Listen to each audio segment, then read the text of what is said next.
Edtech Mondays Uganda is supported by the MasterCard Foundation Center for Innovative Teaching and Learning in partnership with the Innovation Village. In this edition of Edtech Mondays, I have some questions and I wrote them down. I'd like to find some individuals that will be answering questions such as, what specific Edtech strategies work best in resource-constrained areas like refugee camps? How can teachers in those areas adapt traditional teaching methods to integrate Edtech effectively? And how can the young learners in those particular camps be able to embrace education and turn out to be quality individuals in the near future? Welcome aboard once again. Edtech Mondays, proudly brought to you by MasterCard Foundation and the Center for Innovative Teaching and Learning in proud association with the Innovation Village. I am Sean Chimule. Please allow me to introduce to you my panel of discussants. It's good to have you all together once, and also I'll start with the lady. Thank you very much for joining us, Madame Jane. I think the first time you mentioned that your name is Dawa, I realized it means medicine. So your parents chose to call you medicine. We're glad to have you. And of course, Madame Jane comes from GRTR. Briefly, tell us about GRTR. Thank you. GRTR in full is Global Rehabilitation and Transformation Response. It works at Rhino Camp Ofua tools general at Ofua zone. We work basically on livelihood, peace building. Another one is health and sanitation. That is basically on the awareness side, and the education. That is the most important area that I'll be back to make sure that I get all the details from you. And to a gentleman that is not a stranger, some of us that have interacted with him, please do welcome John Paul Ojok. John Paul Ojok happens to be the Assistant Project Officer at UNHCR Arua. Thank you for joining us. JP, if I call you JP on the show, don't get offended. I think most of your friends call you JP. Yes. Yes. Thank you very much, Sean. First of all, you already mentioned, I am called John Paul Ojok, and the Assistant Project Officer, focal person for the connected learning, digital skilling, and micro work. So, my area of work covers Rhino Camp Settlement, VP Settlement, Palorinia Settlement, and part of Kampala also support schools in seeing that the digital agenda, the digital skilling for the school for the in-school youth and then out-school youth is actually embraced by different partners. Interesting. I'll be grateful to interact with you, and I do believe that they that are viewing us are also looking forward. And finally, Mr. Anthony Bwenje. Mr. Anthony Bwenje comes from Annabelle, or call it Enable. Enable simply, he's the Innovation and Digitalization Officer. It's good to have you on the show, sir. It's good to have you too. I'm happy to be on this show, and I'm looking forward to sharing with you what Enable does and the different interventions where we are having technology in education. Technology in education. Yes. Mr. Bwenje, today we came through to launch a building that has IT innovations and inclusion. Probably without me, stammering with the words, you can just give us the brief of what exactly transpired today. Okay, so thank you once again. So what transpired today, you saw we were launching a building that was constructed by UNHCR, but we also, as Enable, we helped this organization, GRTR, to set up this building with solar power, but also to give them equipment like laptops, like projectors that will aid online learning. So what you've seen was just a beginning, but more is yet to come. And as you can see, students are already engaged, and we look forward to more engagement with these people. Yeah. Well, for someone who might not understand how you come through to provide laptops and solar, gadgetry and the like, how far does Enable go into embracing, especially initiatives that are into education, and how do you aid schools? Okay, thank you. So Enable basically has a digitalization for development unit that looks at different interventions with different projects that we work with. For instance, we are in education, and you'll find that we are embracing use of ICT in education. This particular project that we are working on, the Support Skilling Uganda project that is coming to an end, we are also supporting education by looking at, by supporting out-of-school youth. Then you'll find that even in health, there are interventions where we actually encourage digitalization. But to answer your questions specifically on education, we usually go far, but we usually use a human-centered approach. We don't just digitize for the sake. Even if it's just a learning lab like this one, we go by what actually the community wants. That's quite a very interesting one. Thanks, Mr. Wenje. I'll go to you, John Paul, and as someone who works for UNHCR, I do believe you have several facts that anyone would like to know about. But I'm going to walk into the direction of the need for education in resource-constrained facilities like refugee settlements or even camps. I don't know where you have to start with that to draw a clear picture of this kind of need before we get into the fact that UNHCR is part of establishing this particular building where we are working from today. First of all, I want to say that before you do anything to provide services, like digitizing a place or digitizing a school, you need to put in mind that they need to have this hardware. That hardware that you have to talk about, it is the power. Because if you don't have power, or because Rhino Camp Settlement, it is not in the national grid. GRTR is not on the national grid. So when we collaborated with Enabel, they provided power so that the out-of-school youth should have power here. Now, we have different platforms. Like, I would give an example like Colibri, which we actually did we installed in these computers as a server, so that the out-of-school youth can be able to access content. Before you know it, before you do it, you need to have the power to power out all these devices. We're doing mobile digital skilling for out of school. All these areas that you go with, we have designed a mobile power unit that will move with it and then be able to give, youth can be able to access content, which are already there. They can access content. Some of the contents are already here in the laptop. They use the tablets.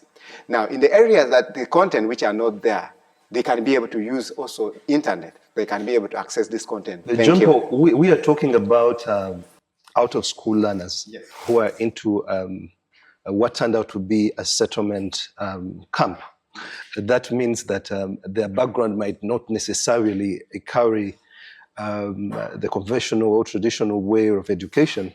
And did you make an assessment to see what exactly they need, and will they be able to graduate to catch up with the standard of the children that we see in school who have a lot more advantages than the ones that might be here? I do believe they have their advantages, but a case in point is there are some students who have a lot more advantages than the ones that we might find in the settlement.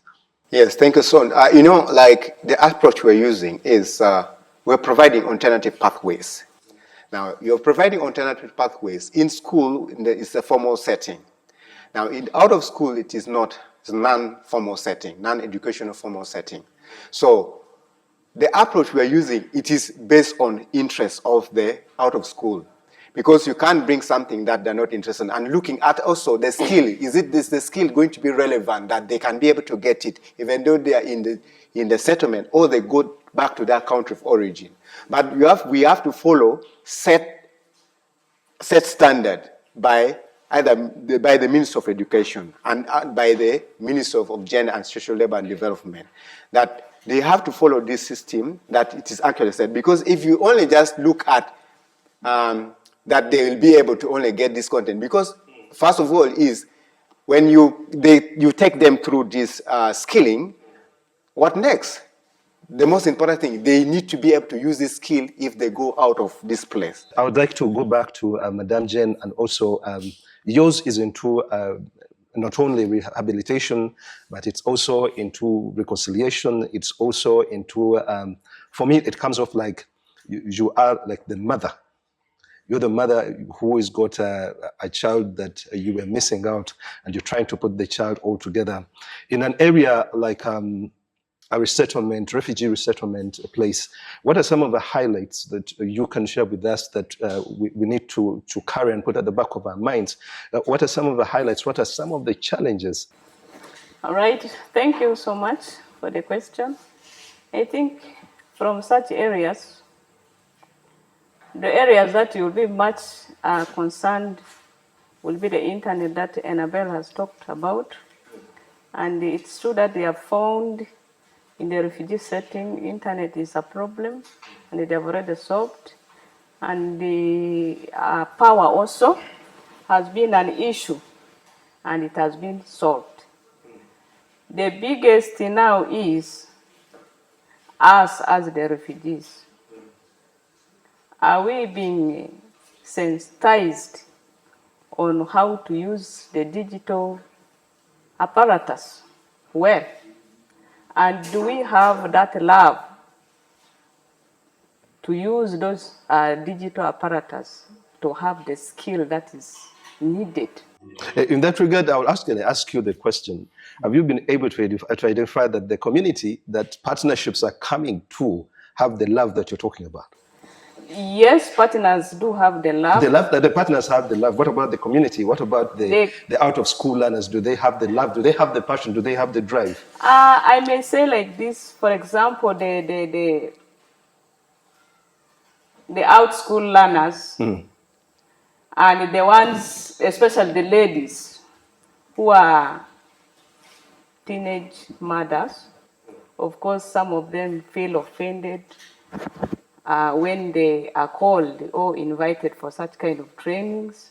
You still hold a baby and you're needed for a training, there's no sitter. Those kind of things. They don't really have the love to come and learn digital just because of having the baby and that trauma in mind because you've been having a baby at a teenage age. And the same also happens to the young fathers. Do the young fathers come with their babies also? Young fathers do not have the babies, but they have that fear of meeting. Of course, the it's younger, not more energetic a generation. very good marriage where you hide yourself and you don't need to. At times you impregnate and you run away without a skill. And after finding they are very hard, you also come back to the settlement, but in hiding. I know the subject you're tackling is a very sensitive one, but also even the in-school learners face the same challenges and problems, and we can agree to the same. We do have mothers who are walking into school to learn.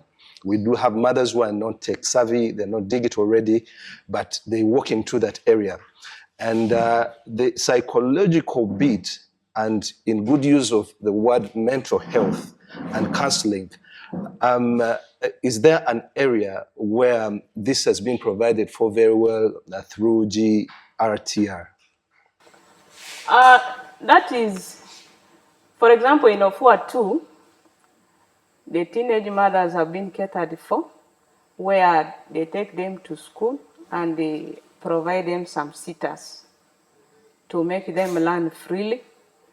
But still that trauma is there of having the baby at that age and nobody.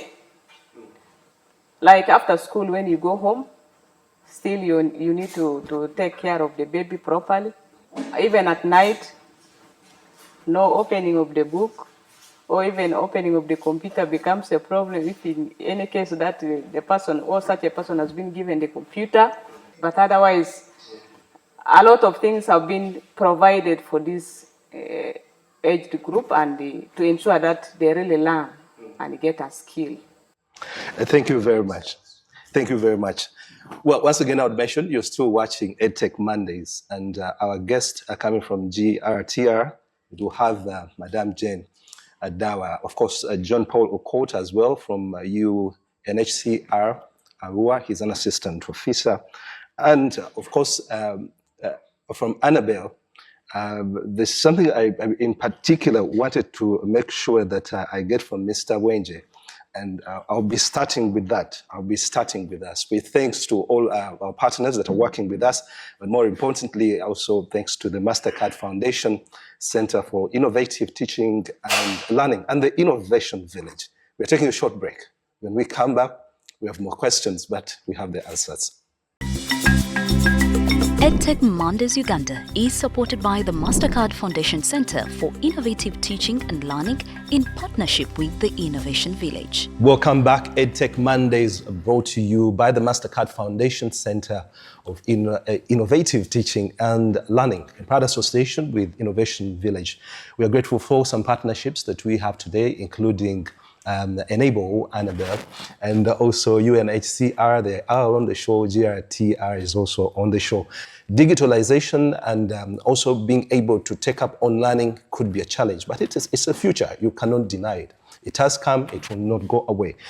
Madam Jane earlier on mentioned something about they that are already parents or committed fathers who find it a little bit hard to walk into a classroom to study. An alternative could be online studying. John Paul is on the show from UHMCR. Madame Jane Dawa also from GRTR is here. But more importantly, I mentioned that my question will start off going to Mr. Anthony Bwenje. He's the Innovation and Digitalization Officer at Annabelle. This, as you bring it out, you brought it out when I just picked up from Madame Jane, mentioning that it could be a little bit challenging to embrace education because of the commitment that you find in a home. Pick up from somewhere. How imperative is this? Thank you, Sean. That is very important because even in our assessment, we considered all those factors. And what we are trying to do as a neighbor in the different hubs that we are partnering with UNHCR, we are trying to make sure that people embrace online learning. So like the challenge of not having time, also walking from home to this place, we would like to handle it by actually sharing the different online materials that we have with the different partners so that actually they can cascade it down. For instance, if you look at the costs involved, all the challenges involved that involved with women. Women have to walk long distances. Then when they come here, they're tired. Then sometimes when you look at Uganda as a country, the teacher-learner ratio, this facility may not be enough for all people. So we are trying to embrace online learning where we have numerous courses that are tailored to this context. I will give an example of the digital and entrepreneurship skilling course. This is a course that we developed with ecosystem players like HypeCollab, Innovation Village also there. So we try to make sure that we tailor it to the needs of the people in the sub-Saharan Africa. And that is part of what you've incorporated into what can be accessed at the Rhino settlement camp in this particular building we're seated. That's true. All right, thanks to that. That's quite impressive. I'll be back to you. I would like to go to John Paul a little bit because I am very sure he walks all different directions when it comes to implementing certain things that are needed in like a settlement camp, a settlement place or a settlement camp. John Paul, do you think there is enough policies? Do you think the strategy to incorporate educational technology, put it across where your specialty is in, like, for example, a settlement camp or a refugee settlement area? I know you understand what I mean. Do you see everything outlined, or there are certain gray areas that you would like to put out across so that certain things can be addressed? Thank you, Son. Thank you very much for that question. I think moving in line with our digitalization transformation strategy, that's UNHCR strategy, and also moving in line with the vision that the country has, the digitalization 2040 vision. I would say there is no enough frameworks that I would say that we are following as partners. But it is in the offing, it is being developed. We are collaborating well with UNICEF and collaborating also with Ministry of Education. And I'm very happy to say that in the last 2 months, the digital agenda strategy has been launched. And that digital agenda strategy, it is a framework that will guide, and actually that's what we're using to guide us to do any deployment of digitalization platforms in the settlement, and whether it is in school or out of school. We are trying to use that so that we scale up all the digitalization in the settlement.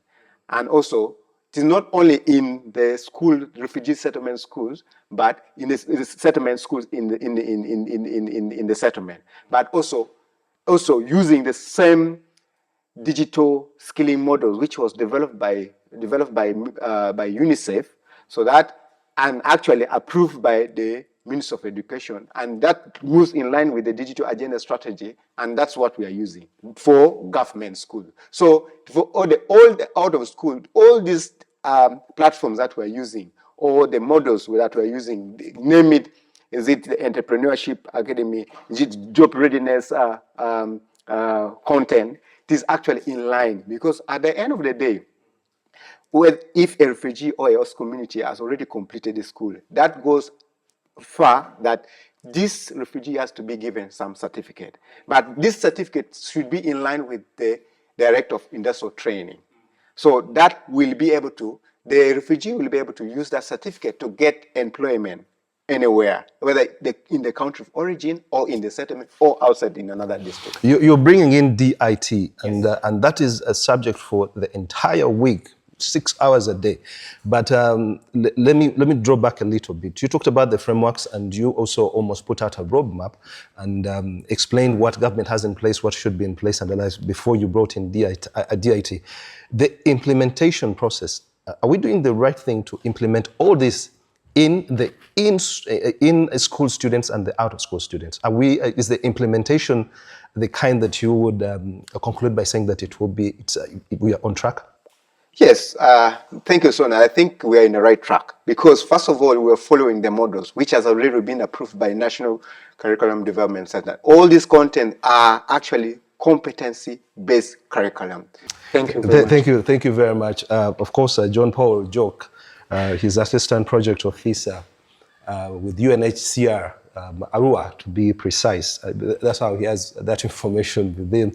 And just alongside is Mr. Bwenje. And they're talking strong things. They're talking the direction. They're speaking the future.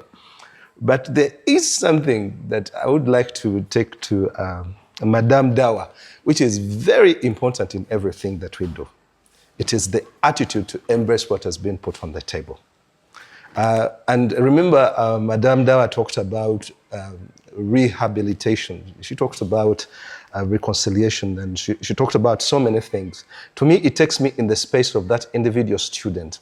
While educational technologies, digitalization, and empowerment, everything is put in place, if the attitude remains dented, if there is a gap, we might be wasting a lot of time. Let me just take it to her before we go for a short break, so that she can be able to give us an impression of what exactly happens in a resettlement camp. I tried bringing this up, and but what is the process of attitude change and being able to embrace and also address the concerns that you might be having, that someone might be a little bit ashamed to walk into a class or something like that. I want to get a lot more from you about the same. Because remember, I called you the mother. The first thing that needs to be done strongly is the awareness that starts from parents and guardians. First of all, our mindset here at the settlement, parents mostly block or stop some girls from going to school. And the ones who are maybe already having children at a teenage age, they are also meant to be staying at home catering for their kids. Why are they going to school when they have something, not knowing that school or learning doesn't have an age limitation. So is that information being shared with these out-of-school learners? It has been shared, but the element that is remaining is now the guidance and parents. So we need to go down and tell them or sensitize them about the importance of coming back to school. I'd love to see that, and someday we'll be coming back to get a lot more success stories. Being able to bridge the digital divide in the educational technology era is not quite an easy one, but contributors like Annabelle are represented this evening by Mr. Anthony Bwenje, Innovation and Digitalization Officer at Annabelle. It's glad to have you here. Unfortunately, my time is fast spent. I don't know what happened. Maybe I didn't handle it very well. I'll do my level best next time. What are your final remarks? My final remarks are, one, we've brought technology to the people that need it most. I will give this call to the users of this hub, make sure that they exploit whatever has been given. Because honestly, if you have internet before you, you have the whole world in front of you, and you can determine what to learn. The time of saying, I don't have access to this and that, at least we can start with this. Thank you very much, Antonia. And let me get your final remarks, Mr. John Paul Ojok, Assistant Project Officer at UNHCR Arua. Yes, thank you, Sean. I think my remarks is we don't want to see a white elephant. We, as partners, we have been able to do so many. And we want to see the impacts of what we do.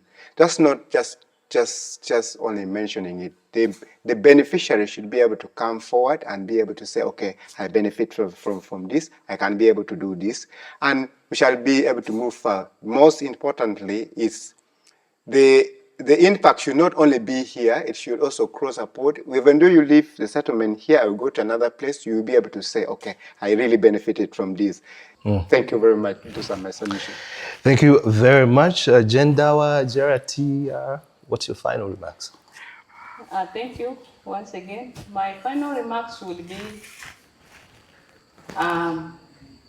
those of us who are here already learned, the RLOs who have come here today,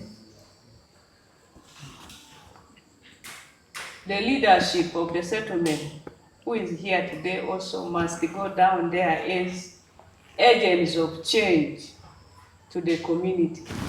Be able to talk to the community about the importance of this learning, that at the end we shall be transformed, and when time comes for us to go back to our country, we shall go back when we are transformed and having good skills that will earn for us our living.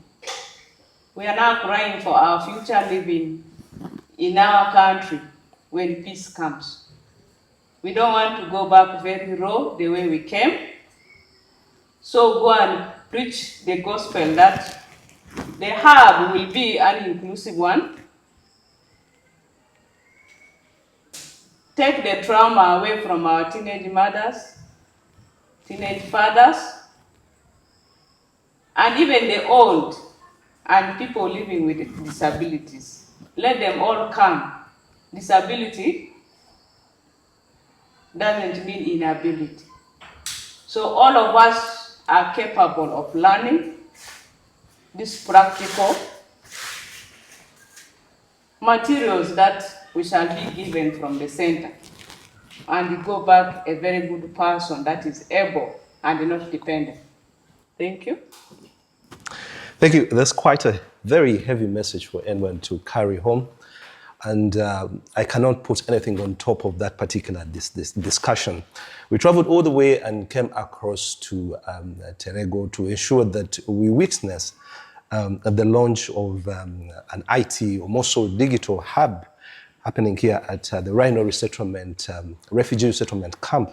And indeed, their facilities here, they are accessing some technologies, they are accessing power, which is also a success story. We'll look out for more of those stories, and we'll tell you those stories here on Edtech. Amanda is brought to you by the MasterCard Foundation Center, of innovative teaching and learning in proud association with the Innovation Village. And thanks to our partners as well in our discussion and everyone that came through to ensure that we have a successful show.